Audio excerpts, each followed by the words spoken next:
Ever open a folder and find 10,000 invoice PDFs dumped into one giant mess? Welcome to another Tech Help video brought to you by AccessLearningZone.com. I'm your instructor, Richard Rost. Today we're going to talk about creating folders automatically in Microsoft Access using VBA and the MkDir command. Specifically, how you can have Access create a folder for each customer so your invoices or other files don't all pile up in one big directory. Today's question comes from Colin in Charleston, South Carolina, one of my Platinum members. Colin says, in my Access database, whenever an invoice is created, we automatically save a copy as a PDF using the tip from your export to PDF video. So our sales and shipping teams can access the invoices without opening the database. Right now, all of the PDFs go into a single invoice folder, but after years of use, that folder now contains tens of thousands of files, and it's getting difficult to manage. I would like to save invoices into a separate folder for each customer instead, but I don't know how to automatically create those customer folders from Access if they don't already exist. How can I do this? Well, we can create file folders using the MkDir command. It stands for make directory, and it's a simple statement, and let me show you how to use it. Before we get started, though, this is going to involve a little VBA, so if you've never done any VBA programming before, go watch this video. It's about 20 minutes long. It'll teach you everything you need to know to get started. And of course, go watch this video. This is the video that Colin is referencing, where I show you how to export reports to a PDF with a single click. We're going to be using my Tech Help free template, the invoice that I build in here. If you want to see how this is built, go watch this video. And go watch this video on error handling. We just need a little bit of basic error handling because if for any reason Access is unable to create that folder, we don't want it throwing weird errors. So we're going to handle those ourselves. So go watch this video too. These are all free videos. They're on my website. They're on my YouTube channel. Go watch them and then come on back. Alrighty, here I am in my Tech Help free template. This is a free database. You can grab a copy off my website if you want to. And in here, I got customers, and customers have orders, and in here we can generate an invoice. So let's make this guy save as a PDF instead of displaying it here. In fact, we can actually make another button to do both, right? So here's our invoice if you want to print it. I'm going to copy and paste that button. We'll stick it over here. And we'll change the caption to PDF, and let's open up the button's properties by double-clicking on that border, and we'll make the name PDF button, like that, PDF BTN. All right, let's go into the events, go into its on-click event, or if you like, you can right-click and go to build event. That's how I usually get in there. All right, here I am in the VB editor, dark mode, and let's come in here. The first thing I always do whenever I'm making a button that opens up a report or does anything with the data in that report is a me.refresh, or at least you can say me.dirty equals false. Me.refresh is a little bit different in that it refreshes the data from the table. Me.dirty equals false just commits the data in the form to the table to make sure that they're both on the same page. Both will work in this instance. We want to make sure when we open up that invoice report, whether we're exporting it or displaying it, it's got current data, right? If someone comes in here and makes a change and they hit the button without saving that change, then the invoice is going to have wrong data. I talk about that in the invoicing video. But now that we've done that, we can export this invoice. So we're going to use DoCmd.OutputTo. We're outputting a report. So it's AC output report, comma, which report? It's our order invoice R, the same thing from above right up there, right? Comma, what's the format? And again, there's no IntelliSense for this, which I don't understand. Why not? Access team, get on that. AC format PDF. Comma. Let's continue to the next line. Now here's where you specify the file name, the output file name. And just for now, let's put all the invoices in the database folder. So it's going to be CurrentProject.Path. That's wherever your database file is stored, right? So if it's in z:\database, or if it's in your desktop, wherever. So it's going to be in that same folder. Okay. And then let's tack on \, let's go order dash, and then the order ID. And then .pdf on the end. And then the next one, auto start, do you want to see it? In other words, for a PDF, it's going to launch your PDF viewer, which in my case is my web browser, but that's fine. Yeah, let's take a look at it. That prevents you from having to do a separate step. If all you want to do is just export it, you don't care to see it, then set that to false. And you don't have to look at it. All right. And then, of course, when I'm done, I like to throw a beep in there so I know that it did something. Okay. Let's save it. Debug, compile once in a while. Let's close it, save it, close it, open it, and hit the PDF button. You ready? Ding. There we go. It did its little job, and then it opened my web browser. All right, let's close that down. And let's go take a peek now. Where's my folder? I put it in a folder. Here's the folder that we're in. Okay, there we go. There's order 3. See, and it's in the Tech Help MkDir folder. Now, what Colin is saying is they've been doing this for a few years now, and he's got thousands of these in here. So he wants to try to put these in like an invoices folder under here, or wherever you want to put it. You might want to have it on like a separate share on your server, or wherever you want to have it on your network. It doesn't matter. I just threw it in the database folder.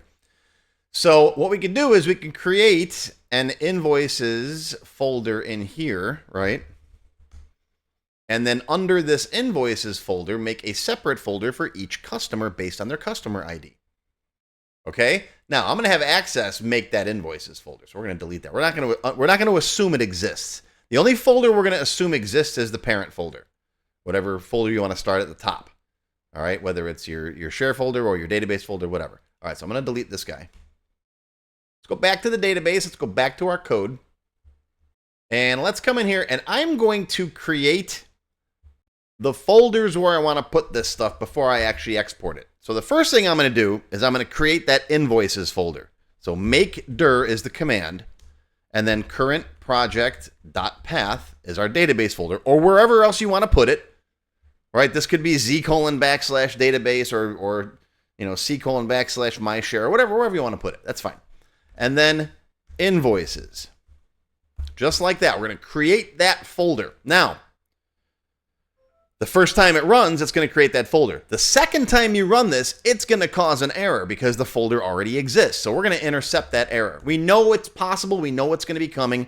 So I'm just going to throw an on error, resume next right here. And then when it's done, on error, resume, or on error, go to 0, turns error handling back off again. Okay? Only put that around stuff that you know is likely to cause an error, but you don't care about it. Okay?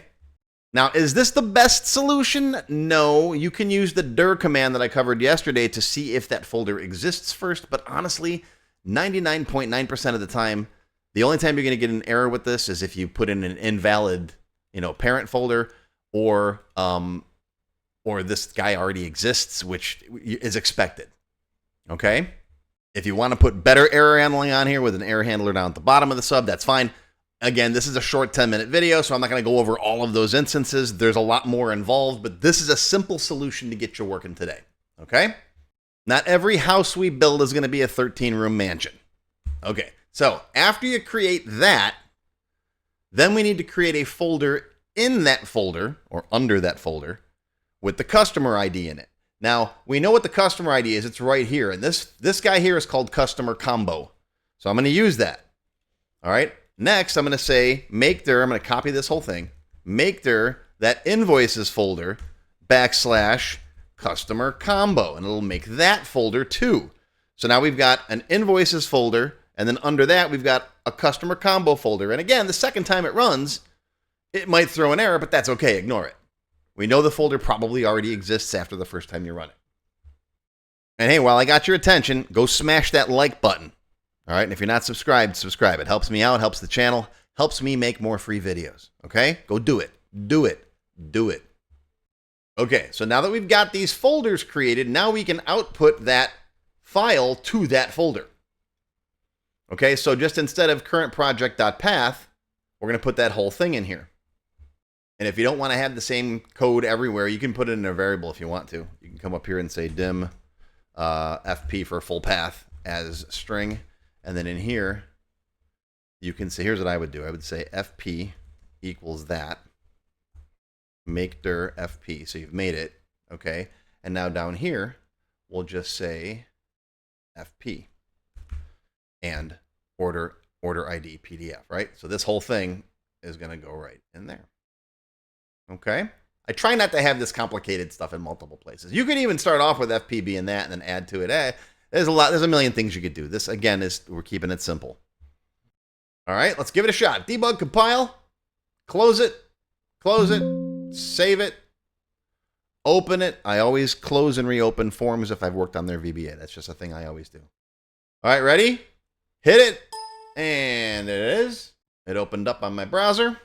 All right, let's close that. Let's check the folder. Where's the folder? Okay, oh, there we go. We got invoices and then a 1 because I'm customer ID 1. And there's my invoice. Ooh, that's pretty cool. Let's try another one. Let's go back here and go to a different customer. Let's go to Jimmy Kirk. He's got an order. Let's hit PDF. Bam. There it is. It's opening up. It's in a different window. There it is. Just to prove that it's working, right? Let's go check the folder.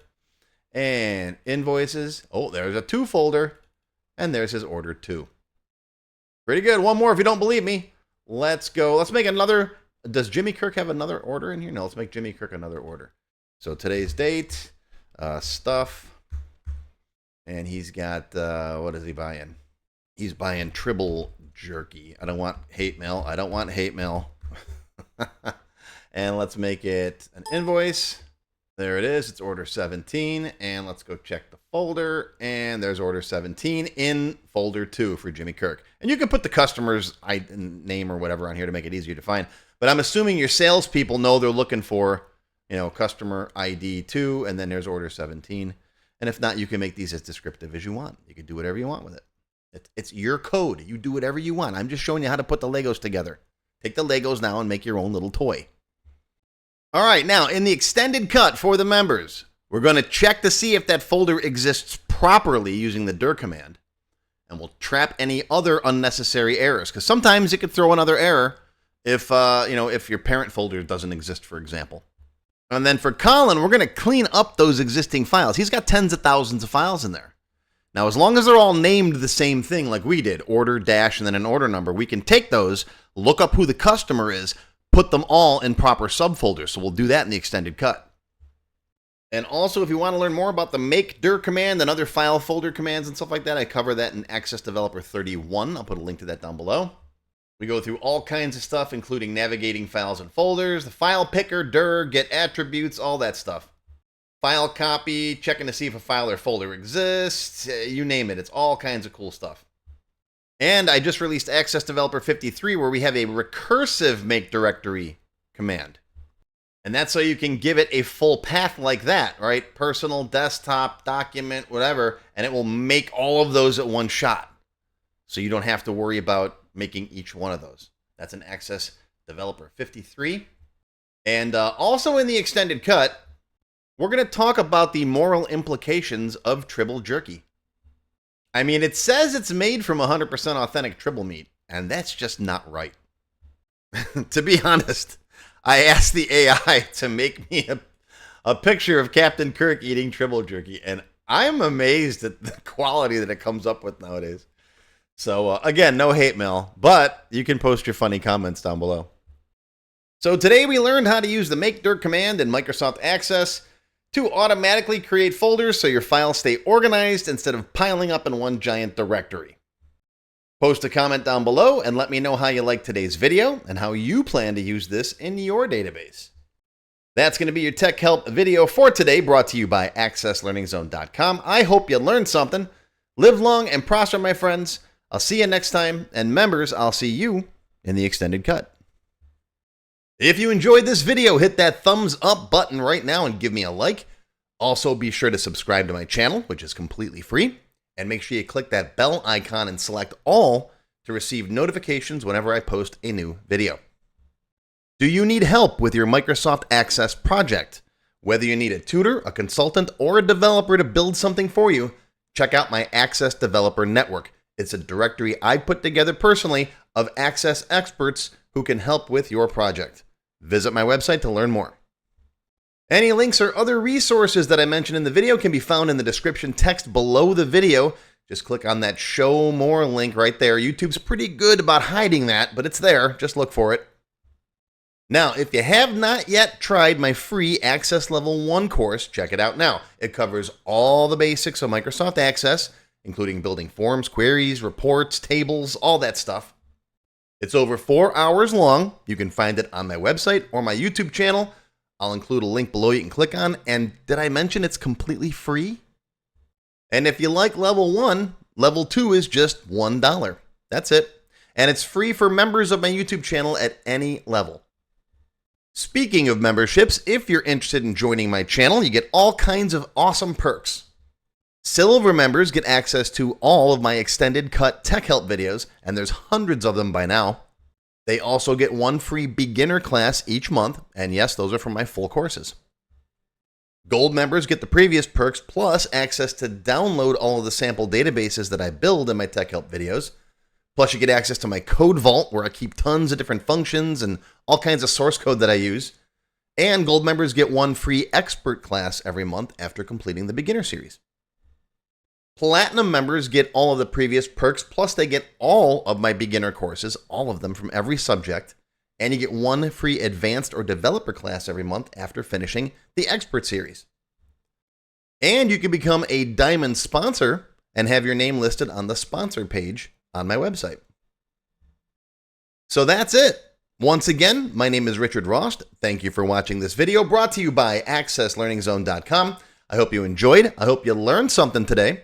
Live long and prosper, my friends. I'll see you next time.